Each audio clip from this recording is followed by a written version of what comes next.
Good morning student. आज हम बात करेंगे विषय रसायन विज्ञान के सेकंड चैप्टर की। तो इसमें सबसे पहले हम बात करेंगे विलयन की। विलयन यानी कि सॉल्यूशन। दो या दो से अधिक पदार्थों का सैमांगी मिश्रण विलयन कहलाता है, जैसे नमक तथा जल का मिश्रण, ऑक्सीजन तथा नाइट्रोजन का मिश्रण, चीनी तथा जल का मिश्रण।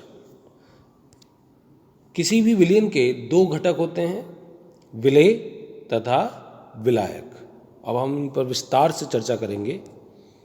सबसे पहले हम बात करते हैं विलेय की। विलेय यानी कि सॉल्यूट।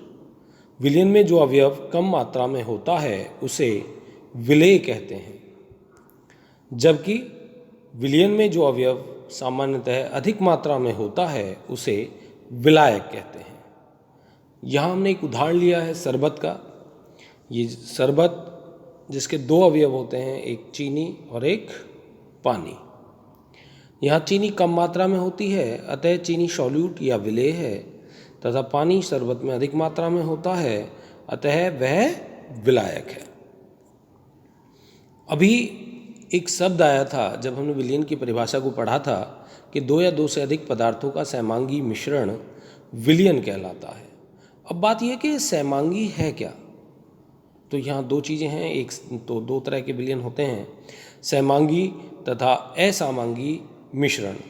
तो सबसे हम पहले बात करेंगे सैमांगी मिश्रण की। सैमांगी जैसा कि नाम से पता चल रहा है कि समान। देखिए दो तरह के विलयन यहाँ पे बन रहे हैं, सैमांगी और विषमांगी। तो सैमांगी में आप देखें, यदि यहाँ जो उदाहरण है वो नमक तथा पानी का मिश्रण है। पहले हम उदाहरण पे चलते हैं, बाद में परिभाषा पर चलेंगे। जब पानी में हम नमक को घोल देते हैं तो यदि हम पूरे विलयन की बात करें तो नमक पूरे विलयन में समान रूप से वितरित हो जाता है। यदि चीनी और पानी के मिश्रण की बात करें तो चीनी भी पूरे विलयन में समान रूप से वितरित हो जाती है। तो इस प्रकार के जो विलयन है आपके वो सैमांगी मिश्रण कहलाते हैं। यानी वे मिश्रण जिनमें अवयवों के अंतर को देखा नहीं जा सकता सैमांगी मिश्रण कहलाते हैं।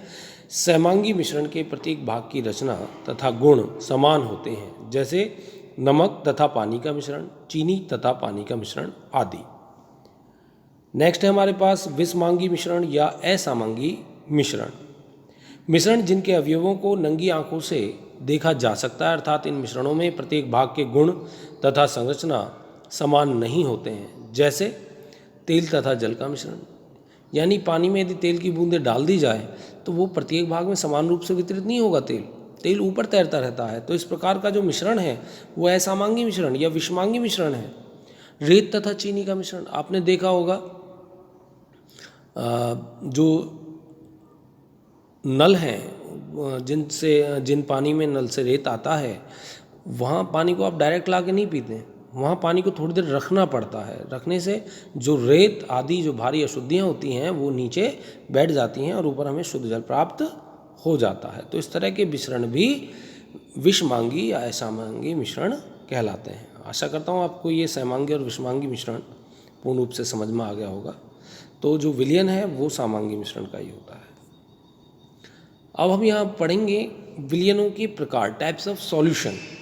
विलयनों को उनके अवयवों के आधार पर निम्न तीन प्रकारों में बांटा जा सकता है। नंबर 1 गैसीय विलयन, नंबर 2 द्रव विलयन और नंबर 3 ठोस विलयन।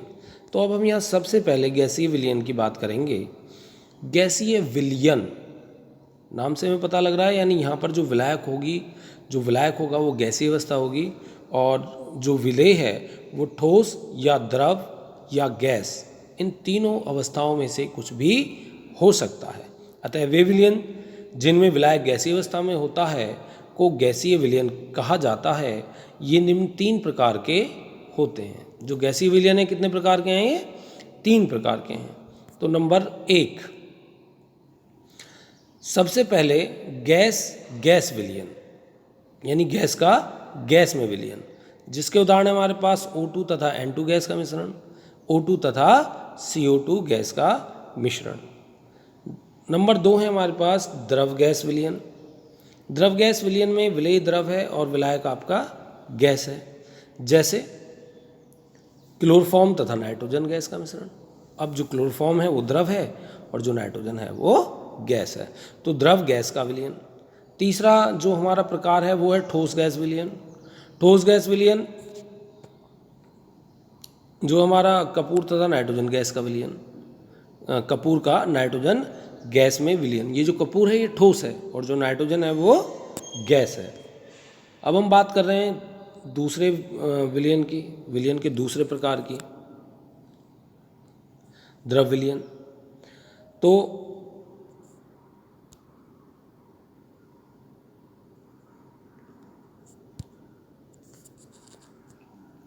अब हम बात कर रहे हैं द्रव विलयन की। तो यहाँ पे आपका जो विलायक है वो द्रव है, विलेय जो है वो ठोस या द्रव या गैस, इनमें से कुछ भी हो सकता है। तो इस प्रकार हम कह सकते हैं वह विलयन जिनमें विलायक द्रव अवस्था में होता है द्रव विलयन कहलाते हैं। तो विलेय की तीनों अवस्थाओं के आधार पर ये विलयन भी निम्न 3 प्रकार के होते हैं। नंबर 1 आपका गैस द्रव विलयन है, जहाँ विलेय गैस और विलायक द्रव, यानी जल में O2 का विलयन, यानी जल में जो घुली हुई ऑक्सीजन है वो इसी का उदाहरण है। यानी जितने भी जलीय जीव हैं वो जल में घुली हुई ऑक्सीजन के कारण ही जीवित रह पाते हैं। यदि जल में ऑक्सीजन घुली हुई नहीं होगी तो वो जीव जीवित नहीं रह पाएंगे। अब नेक्स्ट जो हमारे पास उदाहरण है ठोस द्रव का विलयन, यानी यहाँ पर विलेय ठोस है और विलायक द्रव है, जैसे चीनी तथा जल का विलयन। अभी हमने जो शरबत का उदाहरण लिया था वो यही था ठोस द्रव का विलयन। तीसरा है हमारा द्रव द्रव विलयन, दोनों ही चीज़ें द्रव है, जैसे सिरका तथा जल का विलयन। सिरका और जल ये दोनों ही द्रव हैं, तो ये इसी के उदाहरण हैं। अब हम विलयन के तीसरे प्रकार की बात करेंगे। जो तीसरा प्रकार है वो आपका है ठोस विलयन, जिसमें विलायक ठोस होगा और विलेय ठोस या द्रव या गैस, यानी कि द्रव्य की तीनों अवस्थाओं में से कोई भी एक अवस्था हो सकती है।